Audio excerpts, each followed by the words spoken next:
There's many interesting Akshaya Tritiya stories. Akshaya Tritiya, first of all, Gurudev describes, it is the day that Satyuga began. So Satyuga is the age of goodness, the age of everyone is absorbed. Actually, in the Satyuga, it's described to be the perfect spiritual utopia. What is thought of as to be like the spiritual communism in its ideal state, which can't be possibly achieved in Kali Yuga especially. In Satyuga, everyone is like a Paramahamsa. So that time is considered to be one class. Nowadays, all this class warfare is going on because, different classes, different levels of privilege or status. So there's struggle between the classes. But in the Satyuga, that's the age of, everyone's Paramahamsa. Everyone's like a swan-like sage. They're not worried about money. They're not worried about status. They're all absorbed in meditation. I think you were mentioning that the Paramahamsa, at that time, many Manas Putras are there, born from Brahma, and they're more androgynous. What's the right word? Asexual. Yeah, they're not disturbed by the same sexual urges as us. That's why it's because they're Udvaretas. Udvaretas means when all your Kundalini energy or all your Shakti is in the crown chakra, and that's the Brahmatal, the place of Brahma. So you're not disturbed by the lower elements. That's why Sanak, Sanat, Sanat Kumar, the four Kumaras, they always stay as boys, prepubescent, just to show that they have no kind of desires. They're free of desire. So Gurudev mentions that Akshaya Tritiya is the day when Kalki completely finished annihilating all the Asuras who were present at the end of Kali Yuga. So the 4 ages go in cycles. And the end of Kali Yuga leads to the beginning of Satyuga. And Kali Yuga is the age of degradation and darkness. And at the end of it, Kalki appears and annihilates all the demonic classes and then reinitiates the Satyuga. So that's the day of Akshaya Tritiya. That's why Gurudev says this is a day of spiritual revolution. Because it's the day that in scripture, originally, the demonic society was overthrown by the great Kalki. And you can see it's actually you could tie it into the stories of Revelation in the New Testament. How the Lord is described to appear on a horse, right, and just wipe out all the demons. So that's Kalki, and Kalki comes and wipes out the demons, and then when Satyuga begins, that is Akshaya Tritiya. So that's why it's a very special day. Another reason it's a day of spiritual revolution. It was on this day of Akshaya Tritiya that the 6th incarnation of Lord Vishnu, Parashuram, appeared. So Parashuram appeared, and 21 times he wiped out all the Asuric kings who were like tyrants. Basically, it's the day of the righteous hero overthrowing against almost insurmountable odds all of the demonic tyrants. And he did it 21 times. So you could say Parashuram is like the real primordial, archetypical hero, along with Kalki in different ways. But who are they're fighting back the dark hordes of ignorance and tyranny and reestablishing righteousness and the true dharma by which all the subjects are happy. Like the Shastra says, Sarva Sikhinu Bhavantu, everyone should be happy. So the problem with tyrants is the tyrants thinks I should be happy, my senses should be happy, those who are immediately favorable to me should be happy, but everyone else is going to be miserable. So Parshuram defeated all those demonic kings who were opposed to the Vedas and opposed to shelter of the Brahmins, the intellectual class of sages who were devoted to God. That's also Akshaya Tritiya. So another interesting day on Akshaya Tritiya is the day that Bhagirat pleased Ganga Devi by his prayers and she agreed to appear on earth. So it's one of the very significant days related to Sri Ganga Devi, who is the Brahma Darvatvam. There's certain things in this world that are transcendental repositories of spiritual energy.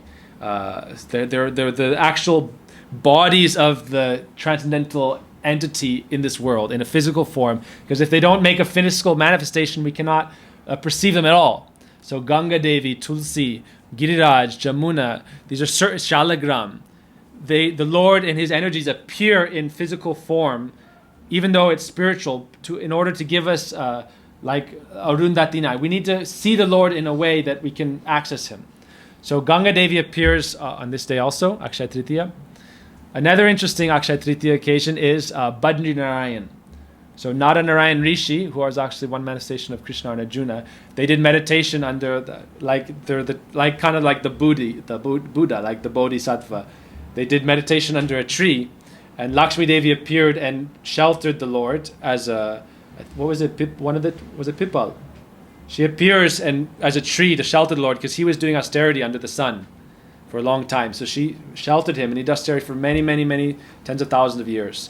So at that place, there's a temple for that Lord Narayan, Badri Narayan, very high up in the Himalayas.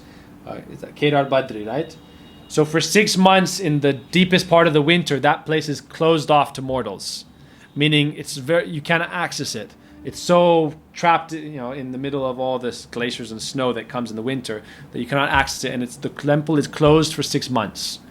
So Akshaya Tritiya is the day that the temple opens, and everyone can go and have darshan. So another interesting thing about that is that Gurudev mentioned in his article of the opening of Badri Narayan that when everyone first enters the temple on this day, when they enter, they will see that the Lord is being recently worshipped. There is a burning deep lamp, and there is fresh tulasi and fresh flowers. So Gurudev says that when the mortals are not worshipping the Lord, then for 6 months, the demigods come in subtle body forms and they perform the puja. So Gurudev says how amazing it is that, it's not like the old, 6 months ago they offered a lamp and it's still burning.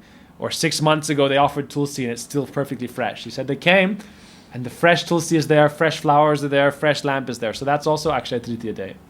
So the day that Badri Narayan opens. One other interesting story is Akshaya.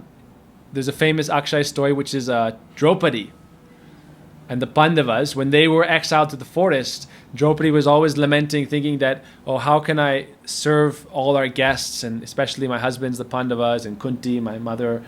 How can I feed them all? Bhima especially has a very voracious appetite. How can I feed him? So she was very sad about this because it was very hard. All the Pandavas are rulers, kings, but they're going and picking out leaves and stalk from the forest and cooking it. And Bhima especially was always hungry. And it said that whatever they would make, Bhima would take half and the rest of them would all share the rest.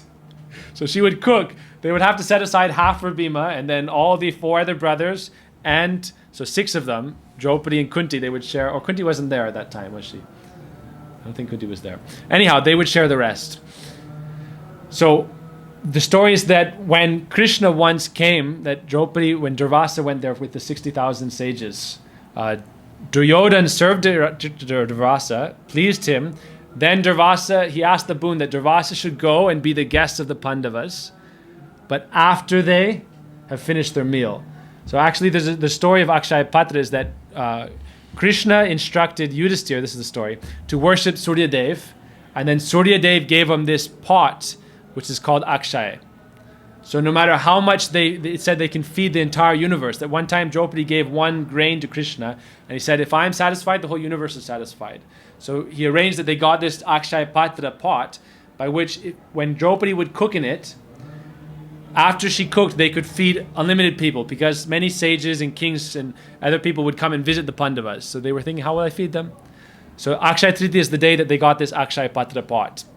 And the story of Durvasa, the story goes that as soon as Draupadi eats at the end, then that is finished for the day.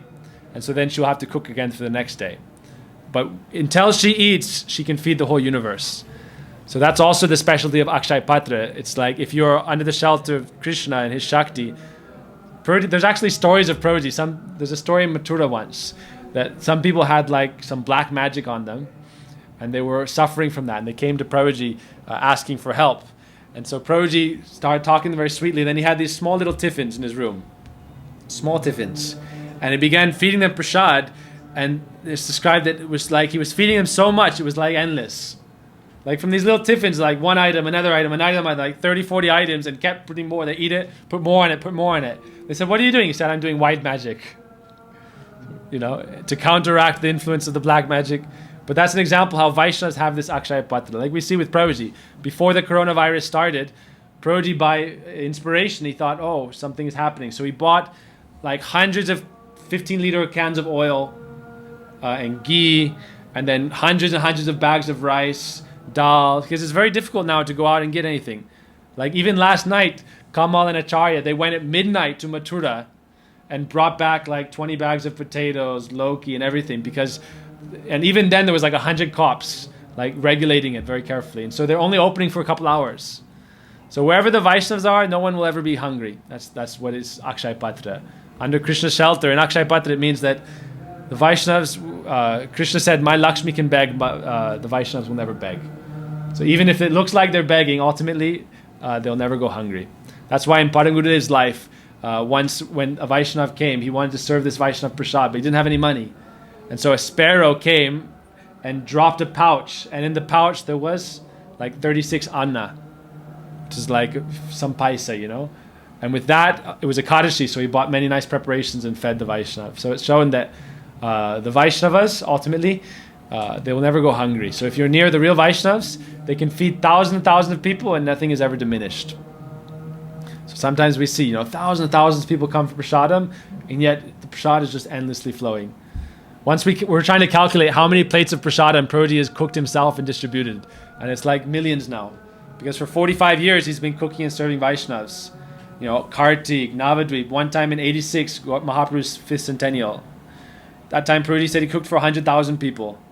And the way they would do it is they would dig huge pits and line them with canvas and then just fill it up with khichdi and kheer, sweet rice, halava, you know, chutney, and just thousands of brahmacharis just distributing prasadam to everyone. So this is the power of the Vaishnavas, you know, for decades. Not only, like, that's the specialty of the real Vaishnavas, when they cook it has a different power. Like Draupadi herself cooks, it has some power. If you hire, you can think, okay, materially we can hire many people and have them do the same thing, but the potency is not the same when the Vaishnavas cook themselves. So we're very lucky. Prabhuji himself is cooking, and that Akshay Patra is with the Vaishnavas' pots, you know, it's infinite. So these are some of the stories on Akshay Trtiya, and we pray to Gurudev, we meditate on these pastimes, and try to serve Gurudev. Haribo, Vancha Kalpatarvasya Kripasya Nivasya Pitanang Pavnibhyo Vaishnavibhyo Namo Namaha.